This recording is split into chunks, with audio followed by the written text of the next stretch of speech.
नाम है हरिया, मैं काम करता हूँ बहुत बढ़िया, खाता हूँ खाना और रोज गाता हूँ गाना। अरे यार, आज तो बहुत देर हो गई। इस खतरनाक जंगल को देखकर तो मेरे हाथ पैर ठंडे हो गए हैं। अगर मैं वक्त पर गांव नहीं पहुंचा तो मालिक बहुत नाराज हो जाएंगे। तभी हरिया को एक आवाज सुनाई देती है। सुनिए हरि जी। अरे, ये आवाज किसने दी? तभी हरिया को सामने कुछ दूर एक औरत खड़ी दिखाई देती है। अरे भाई, ये औरत अकेली इतनी रात को इस जंगल में क्या कर रही है? चलकर पूछना पड़ेगा। फिर हरिया अपनी बैलगाड़ी उस औरत के सामने लाकर रोक देता है और उससे पूछता है। अरे सुनिए, आप इतनी रात को इस खतरनाक जंगल में अकेली क्या कर रही हैं? तभी वो औरत मीठी आवाज में कहती है, अरे हरि जी, आप आ गए। मैं कब से आपका इंतजार कर रही थी। वैसे तो यहाँ से काफी लोग गुजर चुके हैं, लेकिन मैं खास आपका इंतजार कर रही थी।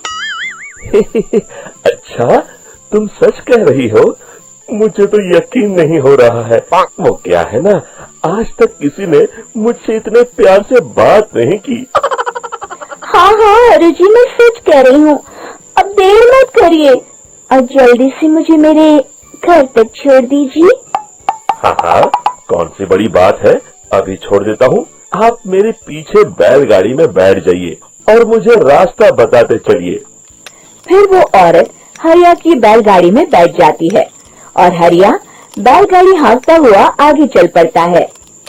फिर उस औरत के बताए हुए रास्ते पर चलते चलते हरिया बैलगाड़ी लेकर एक काली गुफा के आगे आकर रुक जाता है। हरिया उस औरत से पूछता है, हाँ देवी जी, आपका घर कहाँ है? यहाँ तो एक गुफा के अलावा और कुछ नहीं है। तभी अचानक वो औरत हवा में उड़ने लगती है। देखते ही देखते उसका सुंदर रूप एक डरावनी चुड़ैल में बदल जाता है और वो जोर जोर से हंसती है। अरे तू तो एक नंबर का बेवकूफ निकला। तू तो बड़ी आसानी से मेरी बातों में आ गया। अरे मर गया रे, ये तो एक चुड़ैल है। हे भगवान बचा ले, ये तो बड़ी डरावनी दिखाई दे रही है। और फिर अगले ही पल हरिया की बैलगाड़ी में रखा सारा सामान हवा में उड़ता हुआ उस काली गुफा के अंदर चला जाता है और वो चुड़ैल भी उस गुफा के अंदर जाकर कहीं गायब हो जाती है। हरिया ये नजारा देख बुरी तरह घबरा और परेशान हो जाता है। अरे, ये चुड़ैल तो मेरा सारा सामान लेकर गुफा में गायब हो गई। अब क्या होगा? अगर मैं गांव खाली हाथ गया तो मालिक मेरी अच्छी खबर लेंगे। मेरी इस बात का कोई यकीन भी नहीं करेगा। फिर आखिर वही हुआ। हरिया के मालिक चंपक सेठ को हरिया की किसी भी बात पर रत्ती भर भी यकीन नहीं हुआ। चंपक सेठ को लगा हरिया झूठ बोल रहा है और उसने ही लालच में आकर सारा सामान हड़प कर लिया है। फिर हरिया को बेईमान समझकर चंपक सेठ उसे काम से निकाल देता है। अगले दिन अपनी दुकान में परेशान बैठा चंपक सेठ गुस्से में बड़बड़ाता है। अरे, दुकान में तो सामान बिल्कुल भी नहीं है। अब मुझे ही शहर जाकर सामान लाना होगा। फिर वो अपनी बैलगाड़ी लेकर शहर चला जाता है।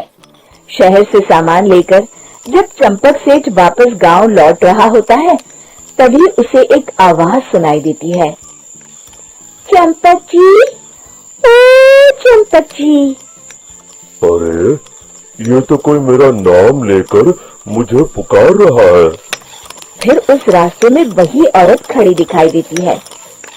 फिर क्या था, हरिया की तरह चंपक सेठ भी उस औरत के पास अपनी बैलगाड़ी लेकर जाता है और वो भी उसकी चिकनी चुपड़ी बातों के मुंह जाल में फंस जाता है। फिर चुड़ैल उसे भी अपनी गुफा तक ले जाती है और उसका सारा सामान लेकर गुफा में गायब हो जाती है। बेचारा चंपक सेठ लाचार होकर खाली हाथ गांव लौट आता है। फिर ये उस जंगल में रोज की बात हो जाती है। जो कोई भी शहर से कुछ लेकर गांव की तरफ लौटता, वो चुड़ैल उसे बेवकूफ बनाकर उसका सारा सामान लेकर गुफा में गायब हो जाती। एक दिन हरिया एक लकड़हारे को उसी जंगल की तरफ जाते हुए देखता है। फिर हरिया उसे रोकते हुए कहता है, अरे भाई, क्यों अपनी मौत को दावत दे रहे हो? मेरी बात मानो, आगे जंगल में मत जाओ, वहाँ एक बड़ी भयानक चुड़ैल रहती है। लकड़हारा हरिया की बातों को नजरअंदाज करते हुए कहता है, अरे भाई, मुझे पहले ही बहुत देर हो चुकी है, मुझे जाने दो भाई। शाम तक लकड़ियाँ काट कर शहर के बाजार में बेचना है। तुम अपनी ये कहानी किसी फुर्सत में बैठे इंसान को सुनाओ, मैं तो चला। इतना कहकर लकड़हारा वहाँ से आगे जंगल की तरफ चला जाता है। फिर अगले दिन गांव के मुखिया के घर के बाहर बहुत सारे लोग जमा हो जाते हैं। तभी हाथ में कुल्हाड़ी लिए खड़ा लकड़हारा कहता है, अरे मुखिया जी, अब आप ही हमें बचाइए उस जंगल वाली चुड़ैल से। हमारा सारा काम तो शहर से ही होता है। अरे मुखिया जी, उस चुड़ैल की वजह से तो मैं पूरी तरह बर्बाद हो गया हूँ। हम सबको मिलकर उस चुड़ैल का कोई इलाज करना पड़ेगा। तभी भीड़ में खड़ा बीरा कहता है, आप लोग चिंता मत करिए, कल से वो चुड़ैल किसी को नहीं लूट पाएगी। मेरे पास एक बहुत अच्छी तरकीब है। तभी चंपक सेठ उसका मजाक उड़ाते हुए कहता है, अरे तेरा नाम वीरा है तो क्या हुआ? तूने अभी उस चुड़ैल को देखा नहीं है? जाकर अपना काम कर, बड़ा आया। तब मुखिया जी कहते हैं, नहीं नहीं चंपक सेठ, मुझे लगता है हमें इस लड़के को एक मौका देना चाहिए। फिर सभी गांव वाले मुखिया जी की बातों से सहमत हो जाते हैं और वीरा शाम को एक बैलगाड़ी में कुछ सामान लादकर उस जंगल की ओर चल देता है। वीरा, ओ वीरा, कहाँ जा रहा है? तभी वीरा मुड़ के देखता है, वही चुड़ैल एक औरत के रूप में खड़ी है। अरे बहन जी, मैं आपको ही ढूंढ रहा था। देखिए, मैं आपके लिए क्या लाया हूँ। अरे वाह, तू खुद मेरे लिए इतना सामान लाया है। तू ही अकेला गांव में समझदार है। जरा देखो, मैं भी खोल के बड़ी भूख लगी है। जैसे ही चुड़ैल उस सामान पर से कपड़ा हटाती है, एक भगवान शिव की तेज रोशनी उसके अंदर मूर्ति से निकलती है और चुड़ैल अपने असली रूप में आकर जलने लगती है। अरे मैं जल रही हूँ, बचाओ!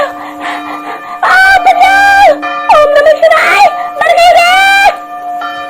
देखते ही देखते वो चुड़ैल राख के साथ उड़ जाती है और सभी गांव वाले भी वहां जाते हैं। शिक्षा बुराई पे सदा अच्छाई की ही जीत होती है।